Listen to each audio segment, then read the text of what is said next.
What's up guys, it's Lightsparrow here, and today I wanted to bring you guys a video on the top 5 farmable Dragons B10 nukers. So I thought we had already made this video before, but I was looking through our channel and we don't have it. So I don't know, I thought we recorded it, but I guess we didn't. So in the spirit of things, I just have some Dragons B10 speed runs, or whatever, the fastest runs I can do going on in the background. So you guys can look at that instead of just a blank screen. And so these monsters are all going to be completely farmable. So if you guys want to go get them, you can get them through either like unknown scrolls or the fusion or whatever. They're farmable somehow. And also, if you guys have any monsters that you think should have been on the list, feel free to tell us in the comments, because this list is opinionated. It's not like set in stone, like these are the 5 best. But with that being said, I'll just start getting into the list now. 5, 4, 3, 2, 1. So at number 5, I'm picking Kaz, who may or may not be a surprising pick to you guys. He has been farmable ever since they added the light paladin fusion.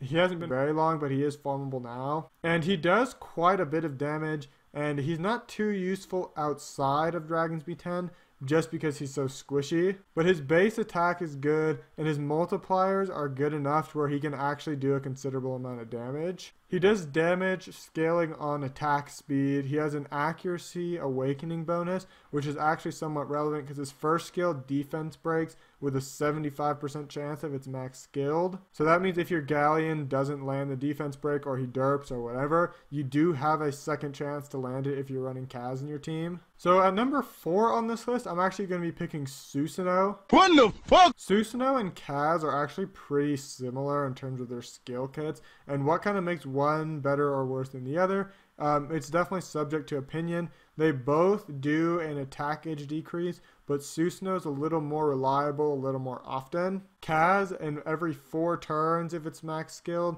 has a chance to decrease the enemy's attack age by 50%, and it strikes 2 times, each with a 50% chance to land. Susanoo's second skill is reusable in 2 turns if it's maxed, and decreases it by 50% with a 100% chance. So Susanoo is more reliable in that respect. And also, Susanoo has a nice leader skill, considering this is a fire dungeon. He has water speed by 30%. So if you're using monsters like Verd would not benefit from this, and Verd leader would be much nicer because he's 28% for everyone. But when this says speed teams, it doesn't necessarily mean only YOLO teams like this here. You could have a team that's 2 minutes, 2.5 minutes, and I would still think it's fair to call that a speed team.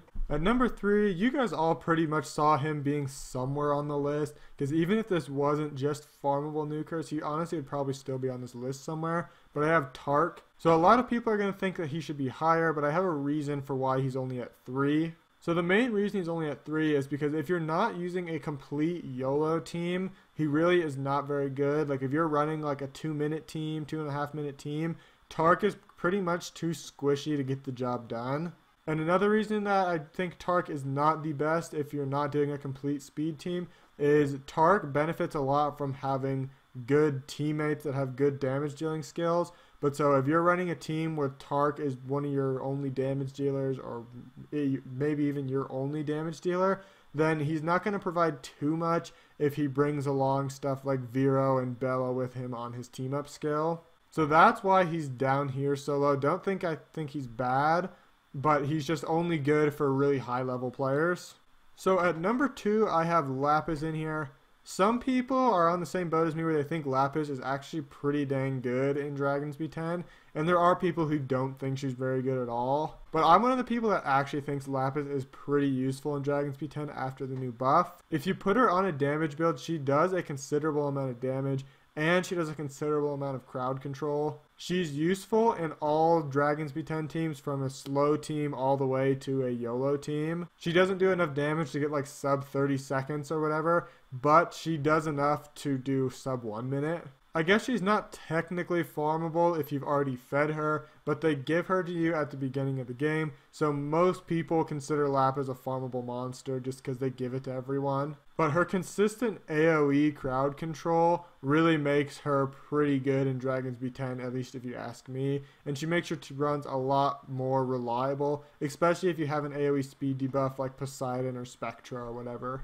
So at number 1, we've got Sig Mars, who is probably kind of expected to be on this list, at least by most of you guys, after his most recent buff. His third skill, if it's maxed, every 4 turns gets to do an AoE freeze and an AoE attack break, and it does pretty good max HP damage. So that helps a lot for the first, all 5 stages really. So that helps for all 5 stages because the freeze is nice on the first 4 and the max HP is nice against the boss. And then his second skill now does max HP damage also, so he's just going to do a lot of damage to the boss. My Sig is not ruined incredibly by any means, but his second skill will still consistently hit for around 20k on the boss. And it's reusable in every 2 turns, so if he gets a team up with Tark, you can reuse it 2 times in a row. He has a HP leader skill, so if you're not in a complete YOLO team yet and you want the HP lead instead of a speed lead or whatever other lead you might have, then this lead is definitely a viable leader skill. So that's pretty much why Sig is at number 1 for me. It's because he's super useful in any stage of your Dragons B10 team, like Lapis. But if you ask me, he's more useful because he will do more damage, and to an extent, he will be more helpful in stage 1 through 4 than Lapis, because the AoE freeze is probably better than the AoE attack bar reduction. So that's the list I came up with. If you guys have a differing list, feel free to leave it in the comment section. And I'm actually expecting people to have some different views on me with some of these monsters, because some people are going to be triggered that Tark is lower down, and some people are going to be triggered that Lapis is high up. And then some people just really don't like Kaz or Susanoo, and I can kind of see that. Remember, these are just farmable monsters. Mars could have been considered farmable, and I could put him as an honorable mention.